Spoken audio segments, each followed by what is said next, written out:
ایک مرتبہ میں سمندر کے سفر پر نکلا۔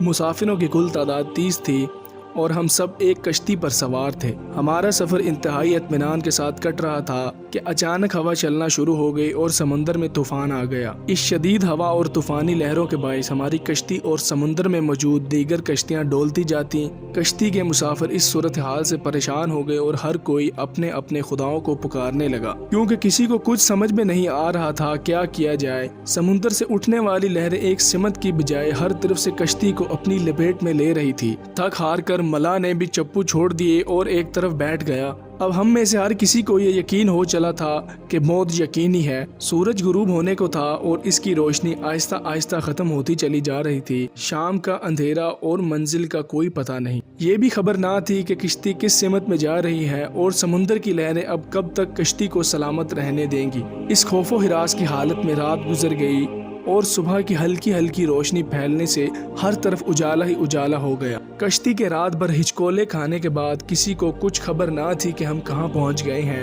پھر اگلا دن بھی اسی کیفیت میں گزرا اور اسی طرح رات کے بعد دن اور دن کے بعد رات آتی گئی اور ہماری کشتی کو سمندر میں پھنسے ہوئے پورے 30 دن گزر گئے۔ پھر اچانک 30 دنوں کی اس صورتحال کے بعد بھولے بھٹکے مسافروں کو دور سے ایسا نظر آیا جیسے کچھ درخت سمندر میں کھڑے ہوں۔ 30 دن سے مصیبت میں پھنسے ہوئے مسافروں کو یہ منظر دیکھ کر امید کی کچھ کرن نظر آئی اور ملا نے جلد از جلد وہاں تک پہنچنے کے لیے پوری طاقت کے ساتھ چپو چلانا شروع کر دیے اور کشتی کو تیزی کے ساتھ ان درختوں کی طرف لے جانے لگا۔ کشتی میں موجود مسافر جنہیں یقین ہو چکا تھا اب موت کے سوا کوئی چیز نہیں ہے، ان کے چہرے زندگی کی امید سے چمک رہے تھے۔ پھر کشتی جوں جوں قریب ہوتی گئی درخت صاف صاف دکھائی دینے لگے۔ ملا پوری طاقت سے کشتی چلاتا جا رہا تھا کہ سورج غروب ہونے سے پہلے پہلے ان درختوں تک پہنچا جائے، تاکہ کہیں ایسا نہ ہو کہ اندھیرا ہو جانے کے باعث ہم اس آخری امید سے بھی ہاتھ دھو بیٹھے۔ پھر کشتی آہستہ آہستہ ان درختوں کی طرف بڑھتی رہی اور جب درخت قریب ہوئے تو سارے مسافروں کو یہ جان کر خوشی ہوئی کہ یہ سمندر میں واقع کوئی جزیرہ ہے۔ ابھی تو سورج مکمل غروب نہیں ہوا تھا کہ کشتی جزیرے کے کنارے پہنچ گئی۔ مسافروں کو اس جزیرے پر اترے زیادہ دیر نہیں گزری تھی کہ درختوں کے درمیان میں سے ایک عجیب و غریب قسم کا جانور نکلا۔ اس جانور کے پورے جسم پر بال تھے اور اس قدر لمبے اور گھنے تھے کہ یہ معلوم ہی نہ ہوتا تھا کہ جانور کا اگلا حصہ کون سا ہے اور پچھلا حصہ کون سا۔ سارے مسافر اس عجیب و غریب جانور کو دیکھ کر حیران و پریشان ہو گئے، کیونکہ ان میں سے کسی نے بھی اس سے پہلے ایسا جانور دیکھنا تو دور کی بات سنا بھی نہ تھا۔ اب اس پراسرار جزیرے پر اس کو دیکھ کر سب پریشانی میں مبتلا ہو گئے کہ یہ کیا بلا ہے۔ ایک مسافر نے دوسرے مسافر سے پوچھا کہ یہ کیا چیز ہے۔ جانور نے مسافر کی یہ بات سن لی اور مسافر کے جواب سے پہلے وہ جانور خود بولا، میں جاسوس ہوں۔ جانور کے انسانوں کی طرح گفتگو کرنے سے تمام مسافر مزید پریشان ہو گئے، کیونکہ آج تک انہوں نے کسی جانور کو انسانی زبان میں بولتے نہیں دیکھا تھا۔ چنانچہ سب یہ سمجھنے لگے ہو نہ ہو یہ کوئی جن ہے اور ہمارے سامنے آ گیا ہے۔ تمہاری جاسوسی کا مقصد کیا ہے اور تم کس کے لیے جاسوسی کرتے ہو؟ ایک مسافر نے ہمت کر کے اس سے یہ پوچھا۔ میں جس کے لیے جاسوسی کرتا ہوں اسے تم سے ملنے کا بے حد شوق ہے، وہ تم سے باتیں کرنا چاہتا ہے، لہٰذا تم میرے ساتھ چلو۔ یہ سن کر تمام مسافر حیران و پریشان چپ چاپ اس کے پیچھے چل دیے۔ وہ عجیب و غریب جانور درختوں کے درمیان بنے ہوئے راستے سے ہوتا ہوا ایک پرانے محل کے سامنے جا کھڑا ہوا۔ محل کو چاروں طرف سے بلند و بالا تر درختوں نے گھیر رکھا تھا۔ مسافروں نے وہاں پہنچ کر پریشان نظروں سے اس کی طرف دیکھا اور پھر جانور کی طرف سوالیہ نظروں سے دیکھنے لگے۔ جانور پھر آگے چلا اور سب مسافروں کو ایک بڑے دروازے سے گزارتے ہوئے محل کے اندر لے گیا۔ محل کے اندر داخل ہوتے ہی سب نے دیکھا کہ ایک بہت بڑا شخص زنجیروں میں جکڑا ہوا تھا اور رہائی کے لیے کوشش کر رہا تھا۔ ہم نے اس سے پہلے اتنے بڑے کداور، اتنے زیادہ رعب والا شخص کبھی نہ دیکھا تھا۔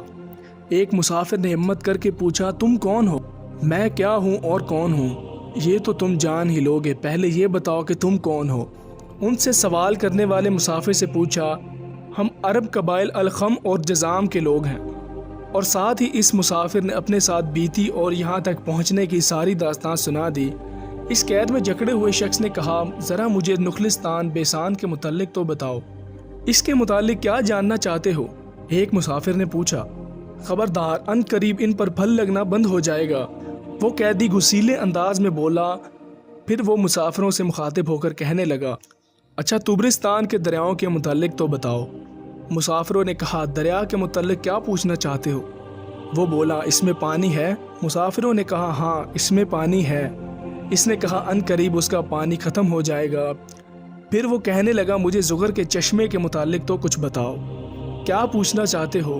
مسافروں نے پوچھا یہی کہ اس چشمے میں پانی ہے کہ نہیں، اور اگر وہاں پانی ہے تو پھر وہاں کے لوگ چشمے کے پانی سے کھیتی باڑی کرتے ہیں؟ پھر وہ پوچھنے لگا اچھا مجھے ذرا امیوں کے نبی محمد صلی اللہ علیہ وآلہ وسلم کے متعلق تو کچھ بتاؤ۔ مسافروں نے جواب دیا انہوں نے مکہ سے اپنی دعوت کا آغاز کیا ہے اور اب وہ مکہ سے نکل کر مدینے میں موجود ہیں۔